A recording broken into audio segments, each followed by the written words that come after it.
कल कारगिल विजय दिवस के 25 साल पूरे हो रहे हैं।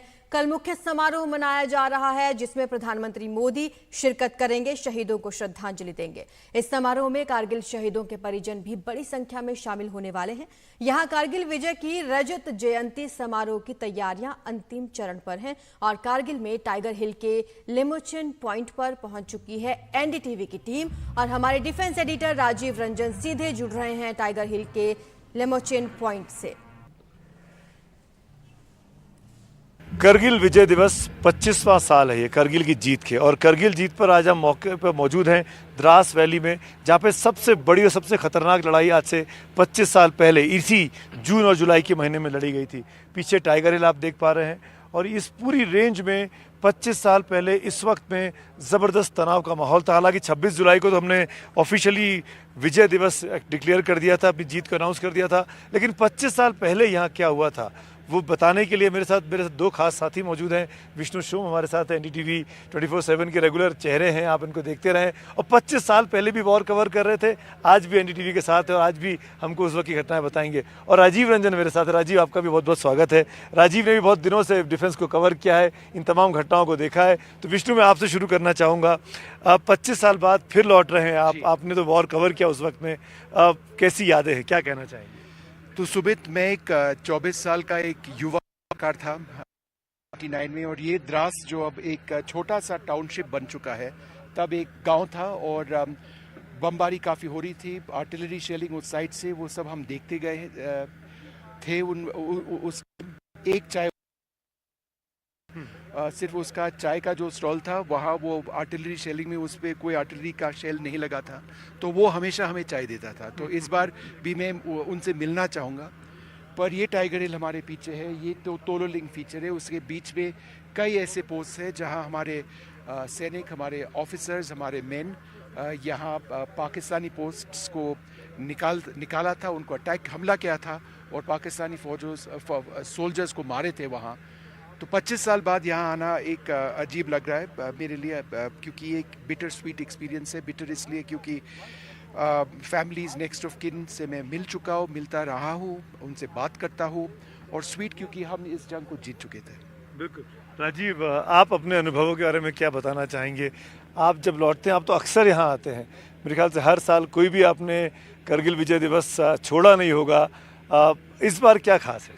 देखिए, बहुत कुछ इस बार खास है, और सबसे बड़ी बात मैं ये यहाँ पर आके हर बार ये समझने की कोशिश करता हूँ कि जो पहाड़ी है देखने में बहुत आसान लगता है। अगर आप यहाँ से अगर नज़र दौड़ाएं तो बिल्कुल आसान लगता है और लगता है कि आसानी से किसी कोई कह दे कि आप आराम से चढ़ जाएंगे, लेकिन जब आप यहाँ पर आते हो तो महसूस होता है कि यहाँ की चुनौती किस तरह की। सबसे बड़ी चुनौती, आप यहाँ पर आते सबसे पहले आते तो आपका सांस फूलना शुरू होता है। आप अंदाज़ा लगाइए कि 25 साल पहले जब हमारे सैनिक आए होंगे और उनको शुरुआती बस इतनी जानकारी थी कि 5-6 पाकिस्तानी मुजाहिदीन ऊपर बैठे हुए हैं, और उसको देख के उन्होंने कार्रवाई शुरू की। उसके बाद कार्रवाई शुरू की, कैप्टन जो है सौरभ कालिया जाते हैं, फिर वो लौट के नहीं आते हैं। धीरे धीरे जानकारी लगती है कि 5-6 नहीं, यहाँ तो 5000 से भी कहीं ज़्यादा, अगर यहाँ से अगर बात करें तो बटाली तक जाएं तो वहाँ बैठे हुए। तो उसके मुताबिक रणनीति बनाना और कैसे चढ़ाई चढ़ना कितना डिफिकल्ट है, कितना मुश्किल है। जब आप यहाँ आते हैं तो आपका सांस फूलना शुरू हो जाता है। तो जैसे सैनिक जो है श्रीनगर से या दूसरी जगह से आए होंगे और वो अपने आप को, शरीर को अनुकूल किए होंगे इसी हिसाब से, और जब चढ़ा अटैक करना शुरू करेंगे, दुश्मन आपके ऊपर बैठा हुआ है, हर तरह के उनके पास हथियार है, वेपन सिस्टम है। हथियार चलाने की बात तो दूर रही, अगर पत्थर अगर फेंक दें आपके ऊपर तो आपका मरना निश्चित है। कैसे, क्या जोश और क्या जज्बा और जो एक जीतने की ललक होती है हमारे सैनिक ने दिखाई होगी। हर बार जब भी मैं आता हूँ, मैं इन कई पहाड़ियों पर गया हूँ, यहाँ गया हूँ, बटाली गया हूँ, हर बार मैं यही सोचता हूँ कि मुझे इतनी दिक्कत आ रही है, हम कवर करने के लिए यहाँ पर आए हुए हैं। इनफैक्ट ये हर पहाड़ की चोटी में अपने आप में एक कहानी है। हर पहाड़ की चोटी कैसे वापस भारत ने एक्वायर की, कैसे भारत के पास आई, कैसे उन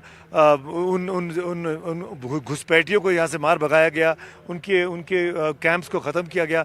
विष्णु, उन 25 साल के बाद, क्योंकि आप लगातार 25 साल से डिफेंस कवर कर रहे हैं, एक्सटर्नल अफेयर्स कवर कर रहे हैं, आज की सिचुएशन में, तब पाकिस्तान में मुशर्रफ साहब जनरल थे, नवाज शरीफ प्राइम मिनिस्टर थे, आज भी नवाज शरीफ की पार्टी वहाँ पर रूलिंग पार्टी है। क्या आज 25 साल के बाद भी इस तरह की चीज़ें, इस तरह की हिमाकत, इस तरह की ज़रूरत क्या पाकिस्तान या उसकी सेना कर सकती है? नहीं, एकदम नहीं, क्योंकि यहाँ जो हमारे डिफेंसिव फॉर्मेशंस है, ऑफेंसिव फॉर्मेशंस है, वो कारगिल युद्ध के बाद जो सेटअप किया गया है उस टाइप का अटैक पाकिस्तानी फ़ौज यहाँ कभी कर नहीं पाएंगे। इसके अलावा हमारे भारतीय वायुसेना के पास काफ़ी एसेट्स है, सैटेलाइट बॉर्न रिकॉनेसेंस एसेट्स है, सैटेलाइट से पकड़ा जा सकता है अगर कोई इंट्रूजन होता है यहाँ। हमारे रिकॉनेसेंस प्लेटफॉर्म्स है, ड्रोन्स है काफ़ी, तब 1999 में ड्रोन्स नहीं थे और जंग को ये ट्रांसफॉर्म कर चुका है। ड्रोन वॉरफेयर, उससे रिकॉनेसेंस, सर्वेलेंस, परसिस्टेंट कवरेज, ये सब है। और इसके अलावा हमारे पास तब आर्टिलरी गन्स जो थे, बोफोर्स गन्स तब थे, अभी भी है, पर इसके अलावा हमारे पास अब कई अन्य आर्टिलरी कैनन्स है, ज़्यादा पावरफुल बोफोर्स गन से है। हमारे सोल्जर्स के जो बेसिक वेपन था इंसैस गन था, वो इंसैस गन फ़िलहाल अभी भी है, पर उसके अलावा काफ़ी नए सब ऑटोमेटिक वेपन्स भी उनके पास है। अब 6 सॉयर गन है, AK-206 आने वाला है। उसके अलावा भी और काफ़ी अन्य टाइप के बेसिक वेपन्स है, different types of helmets, different types of body armour, और एक्सपीरियंस भी है, अब अनुभव भी है, 25 साल का अनुभव है, क्या हुआ था, अब अगर कुछ होता है कैसे लड़ेंगे। तो अब जो है इस पूरा इलाका, मतलब 15 से बटालिक को से तक लेकर यहाँ कोई आने वाला नहीं है, आ भी नहीं पाएंगे। अब पाकिस्तान सोच भी नहीं सकता, और जिस तरीके से पाकिस्तान को एक नहीं 2-2 3-3 बार भारतीय सेनाओं ने भारतीय सैनिकों ने मात दी है, उसके लिए आसान नहीं रह गया है। एक खास बात राजीव मैं आपसे पूछना चाहूँगा, बीते 1 महीने से आप विशेष सीरीज चला रहे हैं NDTV इंडिया पर, वतन के रखवाले। आप तमाम करगिल के वॉर हीरोज से मिले हैं, बहुत से लोग जिनको मैंने देखा आपकी कवरेज के दौरान इस पूरे 1 महीने में, जिनके बॉम्ब लग गए थे, गोलियां लग गई थी, एम्प्यूट करना पड़ा बॉडी पार्ट्स को, वो लोग भी आज आपको मिलने वाले हैं, आप उनसे मिले। उनका क्या हौसला था, कैसा लगा था उनको, भारतीय सेना ने इन 25 सालों में उनकी कितनी मदद भी की? देखिए, सेना ने बहुत ज़्यादा मदद की। उससे पहले मैं आपको 1-2 चीज़ और बताऊंगा कि ये अगर करगिल 25 साल बाद अगर हम याद कर रहे हैं, तो हमारे जो युवा सैनिक हैं उनके जोश और हौसले के लिए याद किया जा रहा है। आप अंदाज़ा लगाइए कि जैसे बात करें कैप्टन अनुज नैयर की बात करें, तो उनका एज उस समय था केवल 24 साल। सगाई हो गई थी, 2 महीने बाद शादी होने वाली थी, लेकिन उन्होंने तय किया कि हमें इन चोटी पर जो पाकिस्तानी बैठे हुए, हमें उनको मार भगाना है। विजयन थापर, मनोज कुमार पांडे, ऐसे अनगिनत नाम हैं। आप बात कीजिए सूबेदार मेजर संजय कुमार की बात कीजिए, वो जो उस समय 18-19 साल के थे, गोली लग जाती, 3-4 गोली लग जाता है, उसकी परवाह नहीं करते हैं, दुश्मन के साथ हाथ से लड़ाई करते हैं, पटका पटकी करते हैं और उसको पटक के जो है उसको दम लेते हैं और उसके बाद तिरंगा वहाँ पर आते हैं। केवल बस इतनी ही बात नहीं करो, वीर नारी की अगर बात किया जाए, मेरी एक वीर नारी से मुलाकात हुई थी, 18 ग्रेनेड्स में उनके पति हुआ करते थे, राजेंद्र यादव उनका नाम था। और जब जंग में उनको बुलावा आया, 1 दिन पहले उनको पता लगता है कि वो पिता बनने वाले हैं, और जंग में जाने से पहले अपनी पत्नी को कहते हैं, उनकी पत्नी का नाम है प्रतिभा, उनका नाम है, कहते कि देखो लड़का होगा लड़की मुझे नहीं पता, आप लड़ाई में जा रहे हैं लेकिन उसे फौज में ज़रूर भेजना। वो लौट के आते हैं, तिरंगा पर लौट के आते हैं, और उनकी जो पत्नी जो है बेटी हुई, और आज उनको SSB में एडमिशन कराने के लिए उसकी तैयारी करा रही है। वो यह साथ में कहती है कि आप लोग, बहुत से लोगों की लड़ाई जो है 26 जुलाई 1999 को ख़त्म होगी, मेरी लड़ाई आज भी जारी है, और मुझे गर्व है कि हमारे पति जो है देश के लिए तिरंगे के नाम पर शहीद हुए हैं।